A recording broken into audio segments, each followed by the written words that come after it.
kembali lagi di spesial dialog pemirsa, masih tema kami Ayo Haji Muda bersama BPKH. Saya ke Pak Abdul Hamid Padu sendiri, Pak, jadi selaku anggota Dewan Pengawas BPKH sendiri. Kita melihat Pak bahwa BPKH ini sebagai badan pengelola keuangan haji. Nah, kita lihat bahwa bagaimana saving plan untuk keuangan jamaah sendiri, dan juga kita melihat bahwa pemberdayaan apa-apa saja yang dilakukan BPKH terkait juga kemudahan ibadah haji umpamanya, atau mungkin kita melihat bahwa penyelenggaraan ibadah haji di Baitullah sendiri. Iya, yang pertama tadi bahwa BPKH itu adalah khusus mengelola keuangannya, ya, mengelola keuangan sampai cukup uangnya. Kemudian pelaksanaannya seperti apa, pelayanan segala macam itu kan Kementerian Agama. Mulai manasiknya di embarkasi, terus berangkat pesawatnya, sampai hotelnya, busnya di sana, sampai wukuf segala macam, pulang lagi, itu semuanya ditentukan oleh Kementerian Agama. Tentu kaitannya dengan BPKH. Kalau uangnya bagus, gitu kan, dan dikelola secara efisien, tentu pelayanannya makin bagus, ya kan? Kalau dulu di zaman saya naik haji kan masih hotelnya ya masih mes atau apa segala macam, ya. Sekarang sudah hotel bintang, ya. Itu kan berkat dari pengelolaan uangnya yang cukup, ya. Taruhlah sekarang 70 juta ya, 14 triliun ya yang Pak Nain harus serahkan ke Kementerian Agama tiap tahun, 14 triliun ya. 7 triliun kira-kira dari setorannya 35 juta, 7 triliun sisanya. Jadi 14 triliun diserahkan ke sana gitu kan. Dengan uang 14 triliun itu mestinya menghasilkan pelayanan yang jauh lebih baik dari tahun ke tahun. Nikmatnya mulai di pesawat, ya. Kedua, hotelnya nyaman, ya, semua sudah pakai AC segala macam, tidak perlu masak. Makanannya tiap hari. Bahkan kemarin 40 tahun lalu ya, 40 hari penuh. Tahun ini insya Allah ditambah lagi, gitu kan, ditambah 10 hari sebelum wukuf, sesudah wukuf ditambah 5 hari, jadi 50. Jadi nikmat benar gitu kan. Makanannya bahkan sesuai dengan selera, itu yang dibuat oleh Kementerian Agama, sesuai selera masing-masing provinsi. Kalau yang dari Selatan, dibikinkan juga raca-raca mangga segala macam. Kalau yang dari Jawa ya tentu makanan gudeg dikasih segala macam. Ya, dari Majalengka ya pakai kecap Majalengka bahkan kemarin itu disebut oleh mereka. Jadi pelayanan hotelnya, kemudian jarak tidak lagi menjadi masalah karena disediakan ya bus yang 24 jam itu keliling dari hotel terus masuk ke Masjidil Haram, yang disebut mereka dengan bus salawat gitu kan. Jadi semua aman dan seterusnya. Jadi fasilitasnya saya kira pelayanannya naik. Nah, inilah kalau keuangannya dikelola secara baik, kemudian ditransfer untuk membayar pelayanan itu secara efisien, ujung-ujungnya nikmatnya kan kepada calon jamaah. Tapi yang terpenting juga bahwa BPKH menjamin bahwa insya Allah, kan ini BPKH negara kan, insya Allah uang itu akan aman. Aman pastinya. Ya, dan dari awal sudah mendaftar, insya Allah itu hajinya pasti. Ya, sama dengan kalau kita beli asuransi atau apa, di tahun tertentu kita dapat hasilnya. Manfaat pasti namanya gitu kan. Saya bayar sekarang untuk pensiun. Begitu saya pensiun, pasti saya dapat hasilnya. Begitu juga haji. Ya, nabung sekarang dan seterusnya, cukup dapat porsi 25 juta, insya Allah pasti berangkatnya. Memang antriannya ada. Kalau kita melihat sendiri Pak, untuk BPKH ini biasanya kan melihat bahwa kategori umur, ini sebenarnya beberapa tahun terakhir mengelola bahwa bagaimana saving money-nya di awal umur berapa tahun nih idealnya. Kita melihat juga bahwa di Indonesia biasanya yang melakukan ibadah haji yang mendaftarkan ini paling di atas umur 30 tahun. Nah, ini untuk bagaimana program-program BPKH ini dengan kolaborasi dengan perbankan syariah atau mungkin di luar itu untuk mendorong anak muda seperti apa Pak? Apakah ada mungkin pembiayaan khusus sendiri atau pendampingan penjaminan seperti itu? Itu nanti Pak Nain, Pak Iskandar yang menjelaskannya. Tapi memang kami berharap bahwa mindset untuk haji perajian berubah. Kalau dulu ya di zaman saya dan zaman bapak saya dan seterusnya, itu nanti setelah kita cukup uang ya baru kita mendaftar haji. Karena artinya kira-kira sudah cukup itu ya, kalau model dulu kira-kira setelah bekerja umur 40-an kan, baru berlebih duitnya gitu kan, baru mampu untuk itu mendaftar. Beda sekarang kan anak-anak muda milenial sekarang ini kan enggak lagi 40 ya, startup baru umur 20 tahun sudah triliun duitnya gitu kan. Jadi mindset memang harus dirubah, bahwa yang mendaftar haji itu mengingat situasinya ini makin panjang antriannya, maka seyogianya cara berpikir untuk, karena haji salah satu kebutuhan wajib Pasti. untuk umat Islam. Iya, rukun Islam kelima. Ya, wajib. Oleh sebab itu sama wajibnya punya rumah gitu kan. Iya. Jadi setelah punya rumah maka dia harus mendaftar lebih awal. Tapi bisa aja dijamin dulu sama orang tuanya Iya, Pak. supaya bisa menginisiasi tadi umur gitu kan. Iya, oke. Jadi ke depan memang perubahannya bahwa harus mendaftar haji lebih dini Nah, jadi agar supaya istita'ah bisa tercapai ketika masih 40 kira-kira. Kalau umur 18 mulai menabung atau umur 15 menabung, Pak. mendaftar dapat porsi, ya tambah 20 kan kira-kira 38.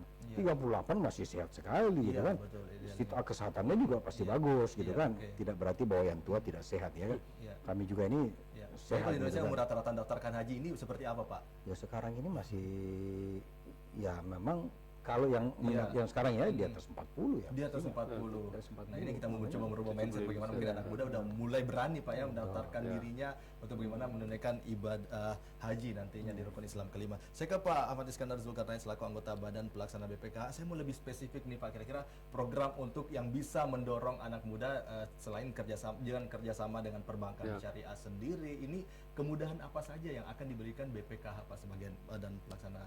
Ya, jadi kami mengadakan gerakan tadi kami sampaikan, Iya, Pak. gerakan flagship tentang mari tunaikan haji selagi muda dengan tagline Ayo Haji Muda. Ayo haji muda. Nah itu sebenarnya begini, kalau kita gambarkan kita untuk menyasar dari milenial tadi, Iya. kita coba apa sih kira-kira media yang disukai milenial.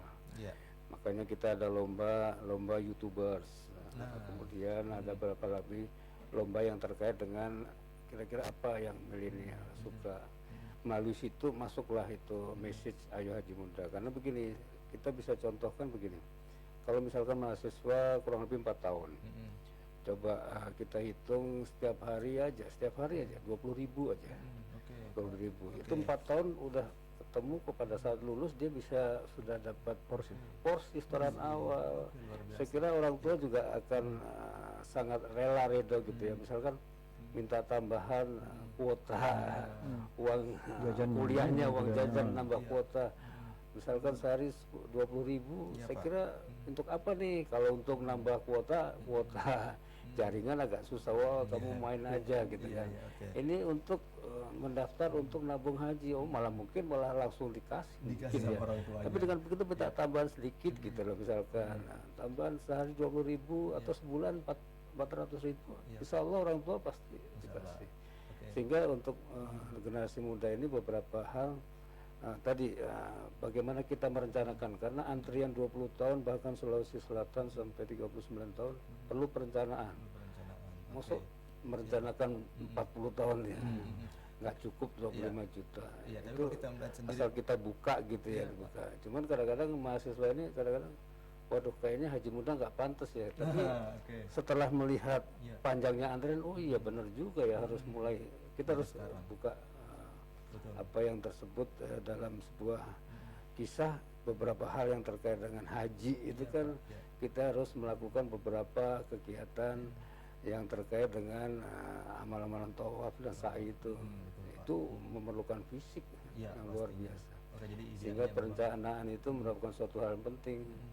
Sekarang semuanya harus ada perencanaan tentunya. Iya, pastinya. Ini lebih mudah, lebih cepat, lebih baik juga Pak ya untuk menunaikan ibadah haji nantinya. Tapi kalau kita melihat Pak dari BPKH sendiri dalam program mendorong anak muda Ayo Haji Muda bersama BPKH ini, kita lihat bahwa selain di Sulawesi Selatan untuk pemerataan kuota ibadah haji, kita melihat apakah mungkin ada bentuk subsidi silang kah, atau mungkin bagaimana pemuda diberikan beberapa mengisi kuota-kuota yang kekurangan di beberapa daerah. Ini seperti apa? Apakah ada program seperti itu Pak dari Ya, mungkin nanti itu ada di kewenangan di Kemenak ya.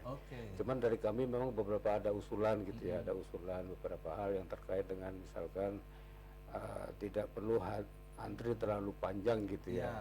Ada beberapa program yang nanti mungkin kami sedang ada kajian itu untuk usulan, tapi itu ranahnya Kemenak. Yang penting adalah tadi BPK adalah pengelola keuangan.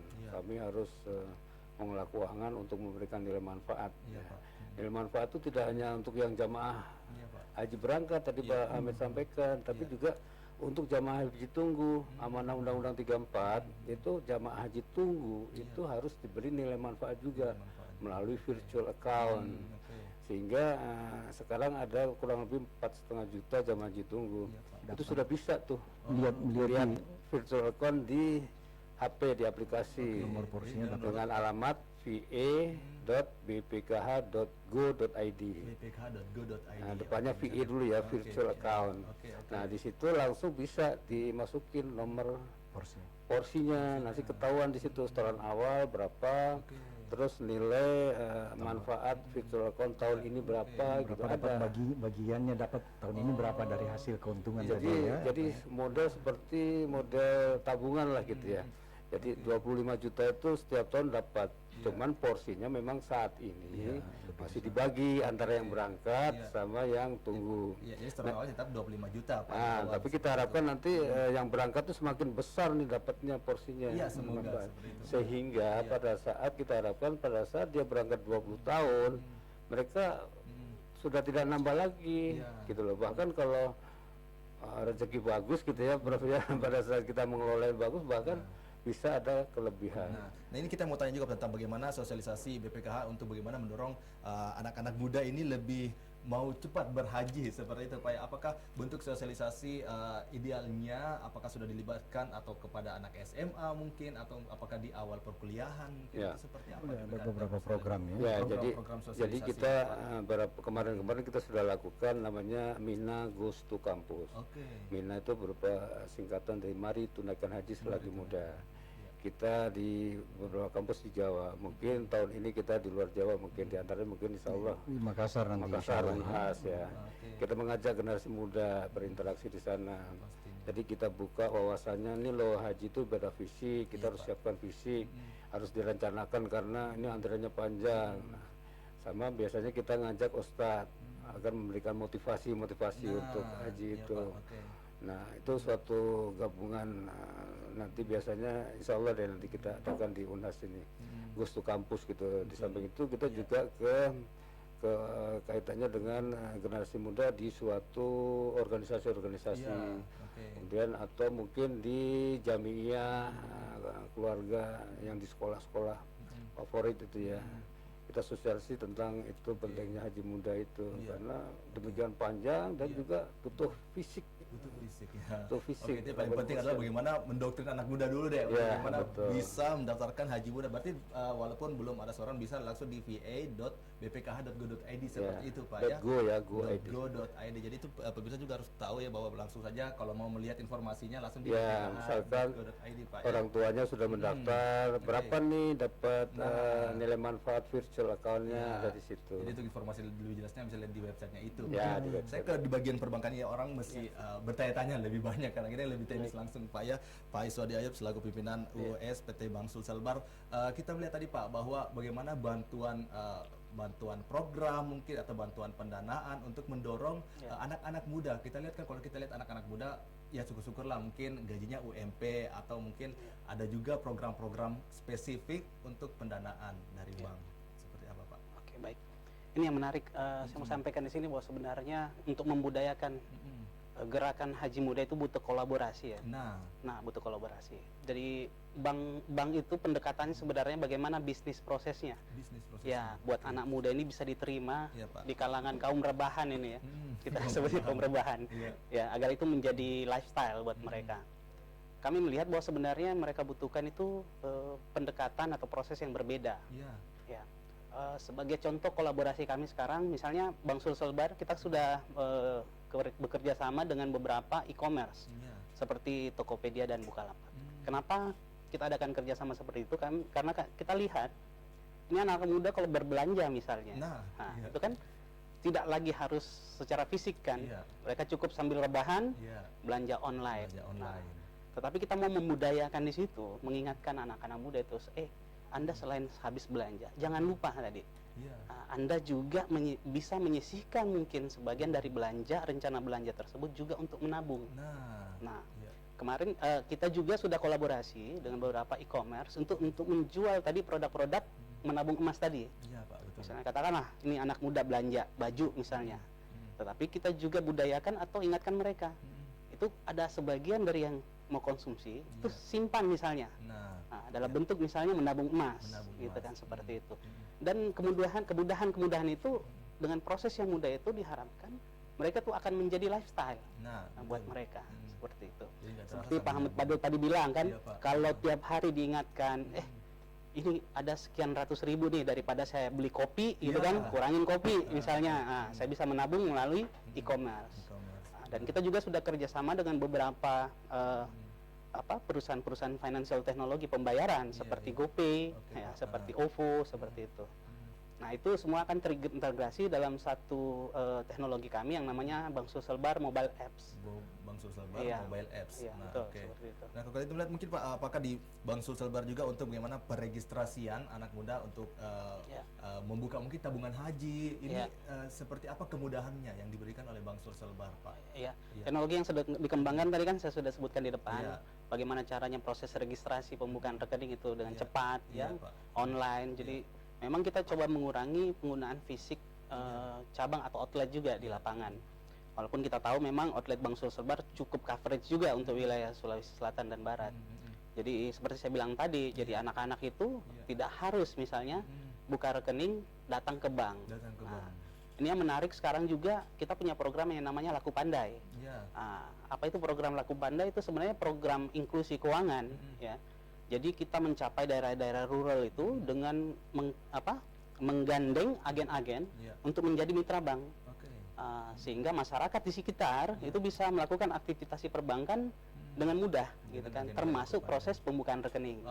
Seperti itu. Itu dari Bank Sulselbar sendiri. Betul. Kalau kita lihat tadi Pak, bahwa untuk bagaimana mendownload aplikasi dari langsung aplikasi Bank Bank Sulselbar Apps. Sulselbar Apps. Jadi sudah langsung bisa menggunakan Sulselbar Apps dan juga membuka rekening langsung Pak ya, bisa membuka rekening tabungan haji di situ Pak ya. Oke, luar biasa sekali dan memang banyak sekali manfaat yang diberikan oleh dari Bank Sulselbar sendiri. Kita break dulu pemirsa, akan banyak lagi kita perbincangkan di spesial dialog pada hari ini. Ayo Haji Muda bersama BPKH.